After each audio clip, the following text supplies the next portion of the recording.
இதெல்லாம் கன்சல்ட் பண்ணுறது இல்லையோ அப்படின்ட்டு, சரிம்மா அவங்க இப்படி கொடுத்தாங்க, அவர் அப்படி கொடுத்தாரு, நான் கொஞ்சம் டிஃப்ரெண்ட்டாக பெரியவங்களை இழந்தோம்னா ஒரு நூலகம் இழந்ததுக்கு சமம். 40 வயசுலேயே எல்லாரும் இறந்துடுறாங்களாம். அதுக்கப்புறம் இறந்த உடலை தான் 60-70 வயசுக்கு புதைக்கிறான். லக்ஷ்மி எப்பவுமே உட்கார்ந்துட்டோ இல்லை நின்றுட்டு இருந்தாலும் அவங்க கையில் தங்க காசு கொட்டுற மாதிரி தான் இருப்பாங்க. அதாவது யார் போய் என்ன கேட்டாலும் லக்ஷ்மியை அவங்களுக்கு வாரி கொடுக்குற மாதிரி ஒரு வரம். அது எப்படின்னா, ரொம்ப காலமாக நாராயணனை நல்லா அவங்க காலை அமுத்தி அமுத்தி அமுத்தி அவருக்கு உண்டான பணிவிடைகள்லாம் செஞ்சு ஒரு நாள் கேட்குறாங்க, சுவாமி நான் ஒரு வரம் கேட்பேன், எனக்கு நீங்கள் கொடுக்கணும் அப்படின்னு சொல்கிறாங்க. அப்போ நாராயணன் பெருமாள் சொல்கிறார், உனக்கு இல்லாமையா தேவி, நீ கேளுங்க நான் தரேன் அப்படின்னு. அப்போது லக்ஷ்மி கேட்குறாங்க, என்ன வேண்டி வர ஏன் பக்தர்களுக்கு நான் அருள் பாலிக்கணும், நான் தரணும், அந்த மாதிரி ஒரு வரம் கொடுங்க, அவங்களுக்கு அள்ளி அள்ளி நான் தரணும் அப்படின்னு. அப்போது நாராயணன் பெருமாள் சொல்கிற, ஓகே தந்தேன், என்ன இப்போது தந்துட்டா போச்சு அப்படின்ட்டு, நீ ஒன்றை நினச்சி தவம் புரிஞ்சாதான் செல்வ செழிப்பாக இருப்பாங்கம்மா. நீ மட்டும் தாம்மா செல்வங்களுக்கு அதிபதி, நீ தாம்மா செல்வத்தை வாரி வழங்கலாம் அப்படின்னு சொல்லிட்டார். ஆனால் ஒரு ட்விஸ்ட் வைக்கிறார், அது நீ எவ்வளோ வேணால் கொடுக்கலாம், ஆனால் நான் நினச்சா எடுத்துருவேன் அப்படின்னு கொடுக்குறார் பெருமாள். ஓகே அப்படின்னு அவங்களுக்கு என்ன, கேட்டது கிடச்சிடுச்சு, ஓகேன்னுட்டாங்க. இதை சரஸ்வதி கேள்விப்படுறாங்க.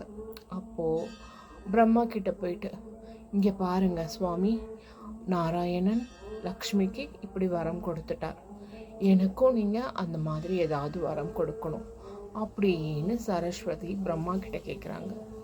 அப்போது அவர் சொல்கிறார், ஓகே உனக்கு மற்றவங்க லக்ஷ்மி கொடுத்ததை திரும்பி வாங்கிடலாம் பெருமாள் நினச்சா, ஆனால் நீ கல்விக்கு அதிபதி, கல்வி செல்வம் நீ தான் கொடுக்கணும், நீ தான் சரஸ்வதி, அதனால் கல்வி செல்வம் நீ அருள் பாலிக்கலாம். யாருக்கு வேணா நீ ஒன்று நினச்சி வழிபட்டாங்கன்னா அவங்க கல்வி ஞானம் பெறுவாங்க. நீ ஆனால் செல்வத்தை கொடுத்தா பெருமாள் நினச்சா எடுத்துடலாம், ஆனால் கல்வி ஒருத்தவன் கற்றவன் எங்கு போனாலும் சிறப்பு, அதனால் அதை யாரும் வாங்க முடியாது அப்படின்னு பிரம்மா கொடுத்துட்டார். உடனே சக்தி சும்மா இருப்பாங்களோ, அவங்க ஈசன் கிட்ட கேட்குறாங்க, இங்கே பாருங்க சுவாமி, அவங்க 2 பேரும் வரம் கொடுத்துட்டாங்க, நீங்கள் என்ன பண்ண போகிறீங்க எனக்கு அப்படின்ட்டு. சிவன் பாடு திண்டாட்டம் ஆயிடுச்சு, இது என்ன வம்பா போச்சு, இவா 2 பேரும் என்ன இந்த மாதிரி பண்ணிட்டா, இதெல்லாம் கன்சல்ட் பண்ணுறது இல்லையோ அப்படின்ட்டு, சரிம்மா அவங்க இப்படி கொடுத்தாங்க, அவர் அப்படி கொடுத்தாரு, நான் கொஞ்சம் டிஃப்ரெண்ட்டாக தரேன், என்னில் பாதி நீமா, வேற யாரும் கொடுக்கல பாருமா, என்னில் பாதி நீ, என்னோட பாதியே உனக்கு கொடுத்துட்டேன் போ அப்படின்ட்டு. உடனே சக்திக்கு ரொம்ப பெருமையாயிடுது, சிவனோட பாதி சக்தி இல்லையா. ஒரு சீன துறவி அப்படியே அவர் படுத்த படுக்கை ஆயிட்டார், அவர் இன்னும் கொஞ்ச நாளில் இறந்துருவார். அந்த மாதிரி நேரத்தில் அவருடைய சீடர்கள்லாம் கேட்குறாங்க, குருவே எங்களுக்கு ஏதாவது சொல்லிட்டு போங்க, எங்களுக்கு காப்பாற்றணும், எங்களுக்கு அது பெரிய அறிவாக இருக்கணும்னு அவங்க கேட்குறாங்க. அப்போது அவர் சொல்கிறார், வலிமை வீழும் மென்மை வாழும் சொல்லிட்டார். இது என்ன இது, சீடர்களுக்கெல்லாம் ஏதோ பெரிய டவுட்டு, வலிமை தானே வாழும், மென்மை எப்படி வாழும் அப்படின்னு கேட்குறாங்க. உடனே அவர் சொல்கிறார், அது பல்லு பார்த்திங்களா, உடல்லையே நம்ம மனுஷ உடலில் பார்த்திங்கன்னா பல்லு மட்டும்தான் ரொம்ப வலிமையானதுன்னு நினச்சிப்போம், ஆனால் அது வீழ்ந்துடும். அதே நாக்கு தான் உடல்லையே மென்மையானது, அது கடைசி வரைக்கும் இருக்கும்.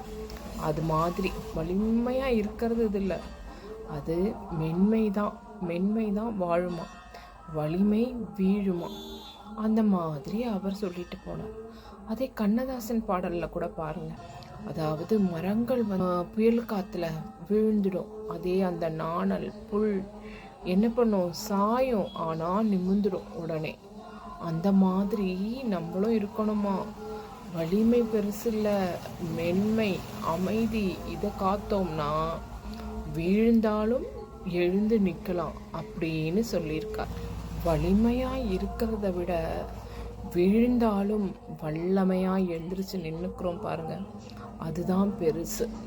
அதனால் அதை போல் ஒரு வீட்டில் பெரியவங்க இருக்கிறாங்க இல்லையா, முதியவர்கள், அவங்க கிட்ட பேசணும்னா அப்பப்பப்பப்பா அவங்களோட எக்ஸ்பீரியன்ஸ் எவ்வளவு இருக்கும், அவங்க வாழ்நாளில் அனுபவித்தது, அந்த அனுபவ பாடங்கள்லாம் எவ்வளவு பெருசு. ஒரு முதியவர்கள் இறக்குறாங்கன்னா ஒரு நூலகம் நம்ம இழக்கிறதுக்கு சமம். அவங்களோட அறிவும் அவங்களோட அனுபவம் எக்ஸ்பீரியன்ஸ் எல்லாம் நம்ம எதிர்பார்க்காததா இருக்கும். அப்படியே ஒரு சிலர் அவ்வளவு அக்யூரேட்டாக சொல்லுவாங்க. சிலர் இப்போது ரீசண்டாக ஒரு தாத்தாவை நான் பார்த்தேன். அவர் அந்த இயரை சொல்கிறார். அவர் அந்த இயரில் இவங்க வந்திருக்காங்க, அண்ணா வந்திருக்காங்க, அந்த இயரில் இந்த படம் வந்திருக்கு, அந்த இயரில் இவங்கெல்லாம் வந்தாங்க. அப்படி அவங்களோட அந்த ஞாபக சக்தி பாருங்க. அந்த மாதிரி அவங்கக்கிட்ட பேச தான் அந்த முதியவர்கள்கிட்டக்க எவ்வளவு அனுபவம் இருக்கும்னு தெரியும். ஆனால் இப்போ யார் பேசுகிறா? ஒரு பெரியவரை இழந்தோம்னா, ஒரு பெரியவங்களை இழந்தோம்னா ஒரு நூலகம் இழந்ததுக்கு சமம். பெர்னாட் ஷா சொல்லியிருக்காரு, 40 வயசுலேயே எல்லாரும் இறந்துடுறாங்களாம். அதுக்கப்புறம் இறந்த உடலை தான் 60-70 வயசுக்கு புதைக்கிறாங்களாம். அதாவது அவங்க வாழ்க்கையில் எதுவுமே சுவாரஸ்யம் இருக்காது. அப்படியே ஒரு உண்ணாமுஞ்சி மாதிரி வாழ்ந்துட்டு போவாங்க. அப்படியே ஏதோ ஒரு கீ கொடுத்த பொம்மையாட்டம் அப்படியே போக வேண்டியது, வர வேண்டியது, அவ்வளோதான். அவங்களுக்கும் ஒரு இன்ட்ரெஸ்டிங்காக ஒன்றும் பண்ண தெரியாது, மற்றவங்களையும் பண்ண விட மாட்டாங்க ஒரு குடும்பத்துலேயும். அந்த மாதிரி அப்படி தான் ஒரு 40 வயசுலேயே இறந்த உடல் மாதிரி தான். ஒன்றுமே இல்லாமல், வாழ்க்கையில் ஒரு சுவாரஸ்யமும் இல்லாமல் அப்படியே கடந்து தான் நிறைய பேர் போயிட்டுருக்காங்க.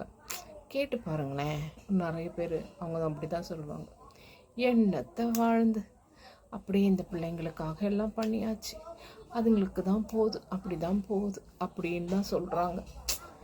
ஏன் எப்போ தான் வாழ்வீங்க? உங்களுக்காக எப்போ தான் வாழ்வீங்க? பெற்றீங்க, வளர்த்தீங்க, எல்லாம் பண்ணீங்க, அது ஒரு கடமையாக போச்சு. ஆனால் நம்மளுக்காக எப்போ தான் வாழ்கிறது? அப்படியே போயிட்டா எப்படி? ஒரு சுவாரஸ்யம் பண்ணிக்கணும், எல்லாருக்கும் இருக்கும், எல்லாம் கடந்து தான் போகணும், அதுதான் வாழ்க்கை. அதுக்காக உணவு மாதிரியே இருந்தால் எப்படி? சிலதை மாற்றத்தான் வேணும். சிலது வெளியில் போய் மாற்றணும்னா மாற்றலாம், சிலது புக்ஸ் படித்து மாற்றணுமா மாற்றலாம், சிலது சாங்ஸ் கேட்டு மாற்றலாம். ஆனால் நம்மளுக்கு பிடிச்சதுன்னு சிலது இருக்குது. ஒரு வயசுக்கு மேலே 40 வயசு வரைக்கும் 50 வயசு வரைக்கும் கூட சிலர் ரொம்ப பிள்ளைங்களுக்காகன்னு எல்லாம் ஓடி ஓடி ஓடி ஓடி ஓடி அவங்களுக்காகவே எல்லாமே பண்ணிடுவாங்க. அதுக்கப்புறமான வாழ்க்கை இவங்களோடது தானே. அதுக்காக கொஞ்சம் ரசனையாக இருக்கணும் இல்லை? இவங்களுக்கு பிடிச்சதை அவங்க செய்யலாம், அவங்களுக்கு பிடிச்சதை இவங்க செய்யலாம், அப்போ தானே போகும் வாழ்க்கை. இதை ஒரு சுவாரஸ்யம் இல்லாமல் ஒரு மாதிரி சத்த போன மாதிரி இருக்காமல் நல்லபடியாக இருக்கலாமே. நம்மளுக்கும் வாழ்க்கை இருக்குது, இனிமேலாவது வாழ்வு.